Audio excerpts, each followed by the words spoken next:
heart. Lean not on your own understanding.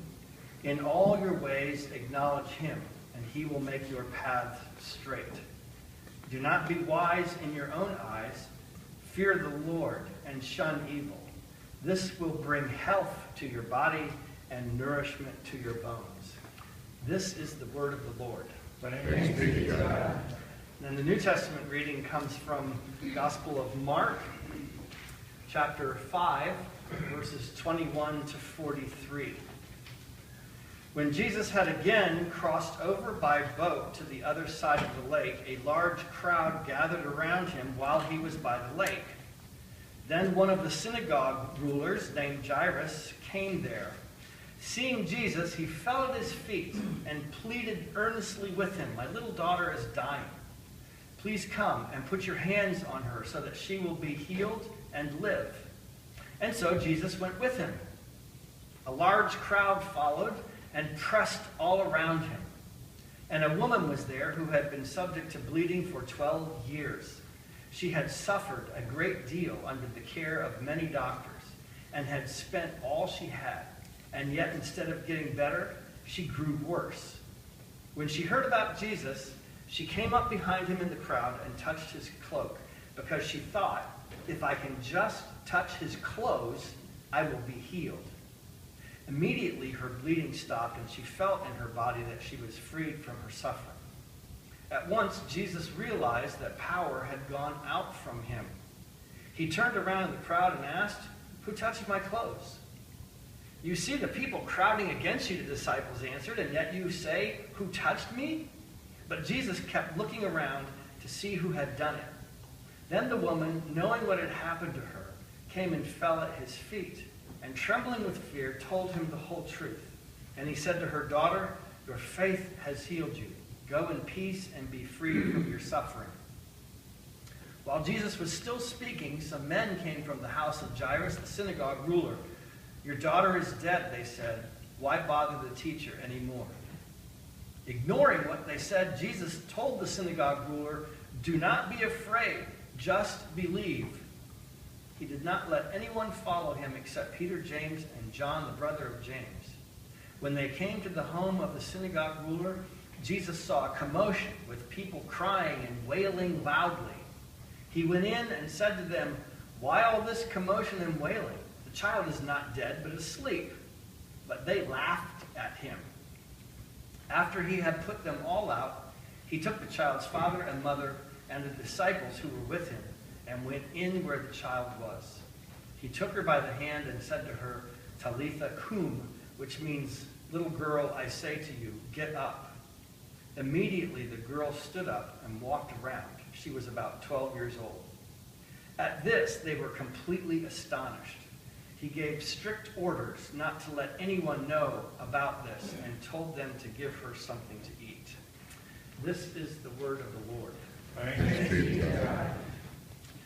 I know that you all probably hate interruptions in what you have planned to do as much as I do. Like nothing, well, there are some things worse than this, but it's really irksome when you've done the things that you've planned to do and you sit down and you think, I don't think I'll catch part of this football game. And you are no more than comfortably seated on the sofa and you say, "Jim, can you come out?" Or something like that. Or, "Dad," or you get a phone call or something happens and all of a sudden you have to shift what you were planned to do and do something else. This past week, while working on this very sermon, in fact, I decided I would do this too late, like halfway through the sermon. But I'm working on it, and I had thought in my mind, okay, this morning, sometime this morning, I'm going to get this done for Sunday, because I had a lot of stuff to do Friday, and I wasn't going to have time, and blah, blah, blah. You don't need to know all that. All you need to know is I had said, this morning, I'm going to be doing this message. And I sat down, and I got my cup of coffee, and I'm going over my notes that I've made during the week, and I'm just starting to think and put it together in my mind before I write it all down, and I get a phone call. And the phone call leads to another phone call. And somebody says, "Well, do you know about this?" "I don't know." Well, I'll call and find out about that, and so I hang up, I call about something else, and it turns out that I'm going to have to take something somewhere to somebody that needed it right then, and so I have to get up and I have to go find the thing, and then I have to take it, and then while I'm gone, I remember, oh yeah, I forgot I got to get this at the house, so I go back over to the house, and I have to search and find some stuff there, and then I get it all, and I bring it back to the right people, and I talk, and I come back, and I look. I did go down and get some more coffee because my coffee had gotten cold while I was gone. I looked at the clock, and almost exactly an hour had gone by. So I lost an hour. So I'm starting to feel this little tension rise in me. You know how that goes? I was going to do this, and now it looks like I'm not going to be able to do it. So I sit down, and I start to do it again. And I'm going to say in here, I wrote down little notations, got phone call, or got interrupted. So I put those in just so that you can see how that goes. But nobody likes that, right? I mean, no matter what it is that you're doing, if you plan something out and then you get interrupted, no matter what it is, you get a little bit tense. There's an old saying that says this: what happens in the midst of interruptions? Life happens in the midst of interruptions. So I want to look at this and look at the nature of faith, especially when things seem to be going badly, not according to plan. All right? So here's the nature of faith in these two stories, in these two healing stories. A little bit of background. There are people who think that Mark and the other disciples put together two stories because that was a literary device that people sometimes use. On the other hand, there's plenty of people who think this is just what happened. I'm one of those people who thinks it's probably just what happened. I mean, that's interruptions happen all the time, so why not this? So there's two characters in this these two healing stories, and both are very different, and yet both have the same kind of faith. In the first place, you've got a woman with a hemorrhage who has suffered for 12 years. And she has spent it says she spent all of her money on physicians. In fact, it says that she had suffered much at the hands of physicians. And just for kicks, I looked up some places where it talks about the state of medical science in first century Palestine.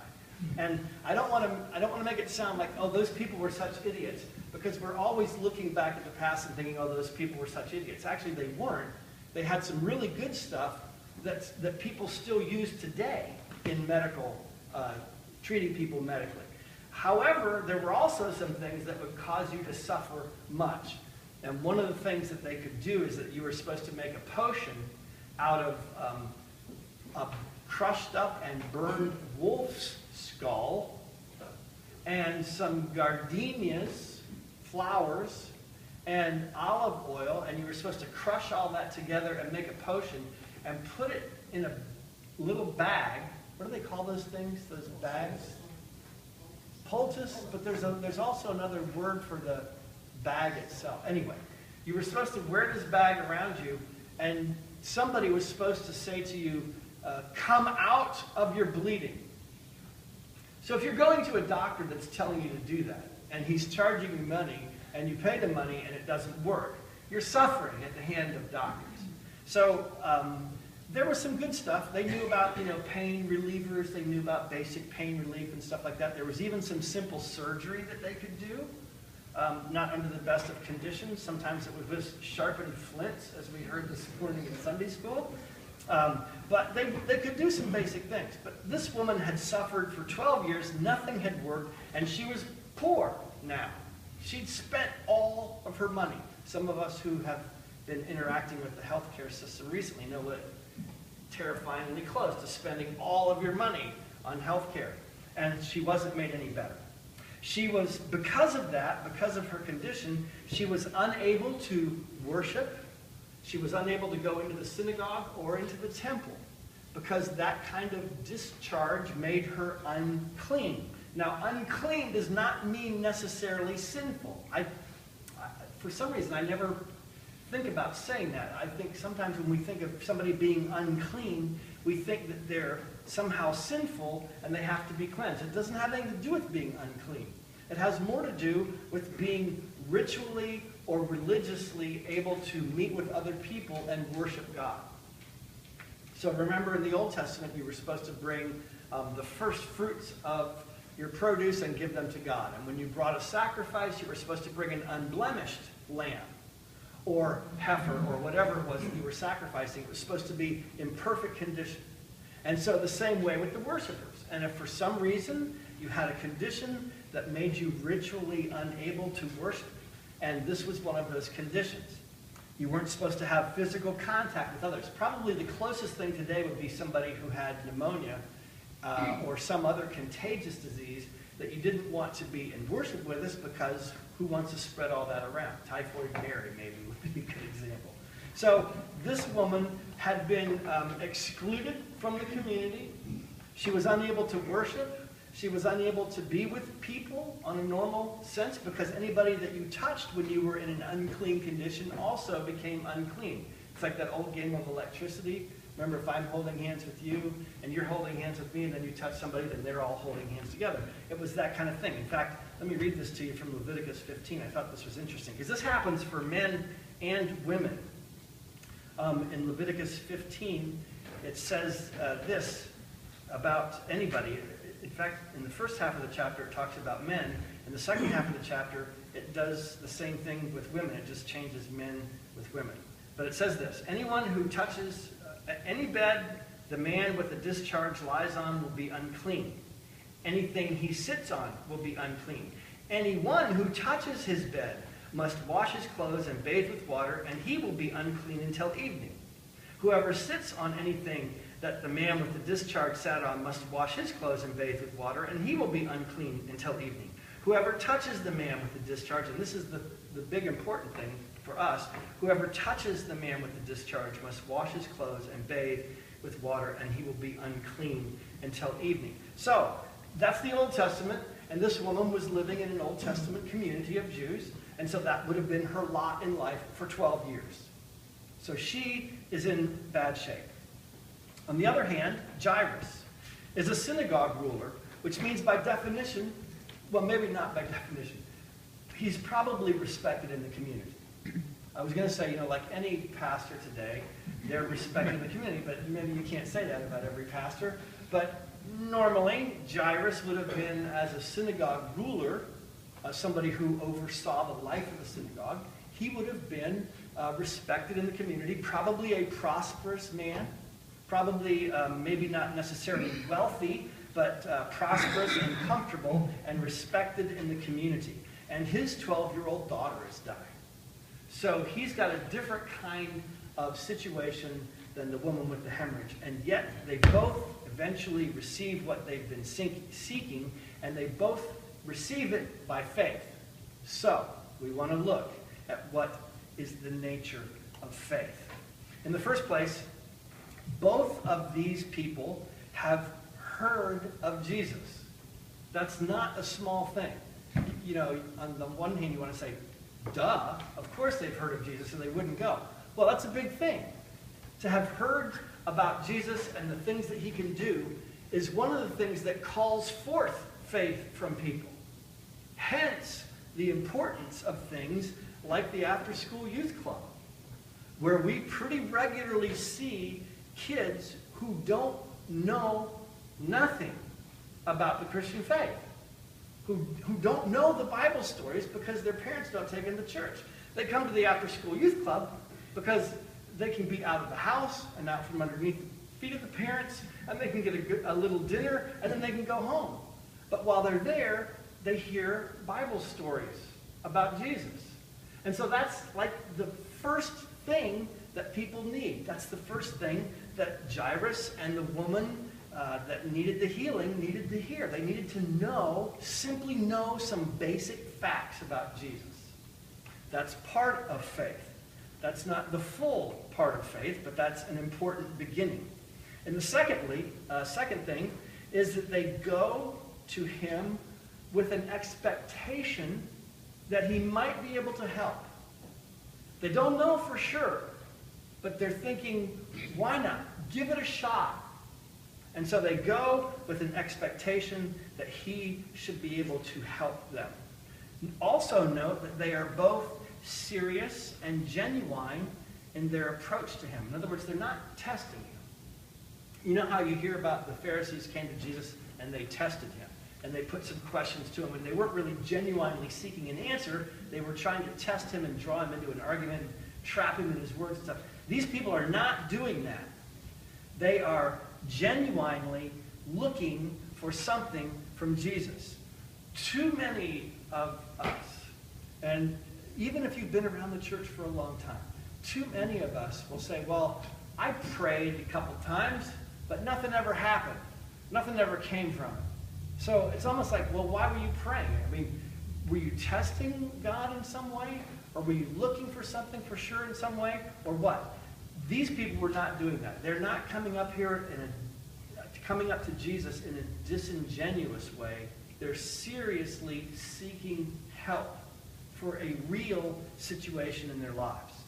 In fact, and this is the third thing, part of their genuine intention comes from desperation.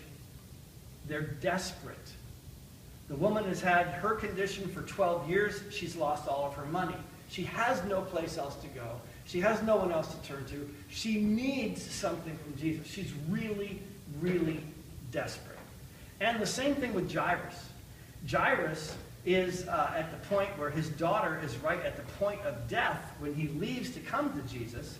And so they both have a serious need that they cannot do anything about themselves. In other words, they're not thinking, well, I know I could go do this, but let's try Jesus first. No, they're in a situation where if he doesn't do something, I'm back to square one again with nothing. So their genuineness is driven by their desperation and their serious need that they can't do anything about. I think that perhaps is one of the more crucial things for a person who is seeking to have faith in God. It's crucial in order to receive from God what God has to give to us, that we believe that we need what he has to give. That we are in a situation where we need what he has to give and we can't get it for ourselves. We have to be in a situation that's desperate. Let me read you this verse or two from Jeremiah, chapter 29, verses 12 and 13. This is the people of God are in exile, and they're wondering, why are we here? How long is God going to keep us here? Why does he seem to ignore our prayers year after year after year? And here's one of the things that is said to them. This is what the Lord says, when the 70 years are completed for Babylon, I will come to you and fulfill my gracious promise to bring you back to this place. For I know the plans I have for you, declares the Lord, plans to prosper you and not to harm you, plans to give you hope and a future. Then when you call upon me and come and pray to me, I will listen to you. You will seek me and you will find me when you seek me with all your heart. That wholehearted coming to the Lord for what we need, for a genuine need, is part of what true faith is. But even that is not all that there is. Because, like I was trying to say with the chair and the children's message, they acted on their faith. They didn't let it remain some theoretical thing in their heads. They actually went to Jesus. They actually took the steps that they needed to take to make that thing happen in their lives. And that's an obvious one. But the last thing is they persevered in that. They persevered in seeking God. They persevered in seeking a healing, in spite of what seemed to be insurmountable obstacles. The woman had been in her condition for 12 years seeking healing and wasn't getting it, and yet she kept going. Jairus, imagine his dismay. Imagine, you've come to Jesus, you've said, Lord, please come and help my daughter, she's dying. Jesus says, okay, I'll go, and you go, and then there's an interruption. This woman comes, and she touches Jesus' garment, she's made well, and Jesus turns around and says, "Who touched me?" in the crowd.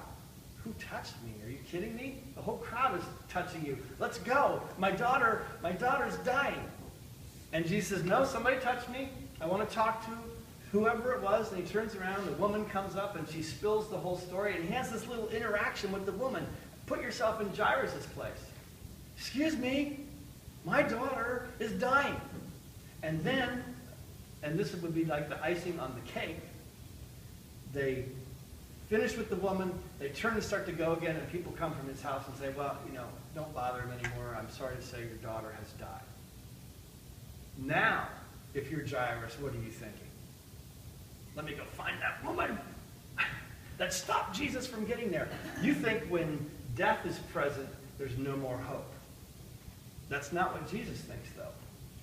Because Jesus says, "Do not be afraid, only believe." Even death cannot deter God. In fact, and this is the last thing I'm going to say, death is one of the prerequisites when it comes to salvation and forgiveness.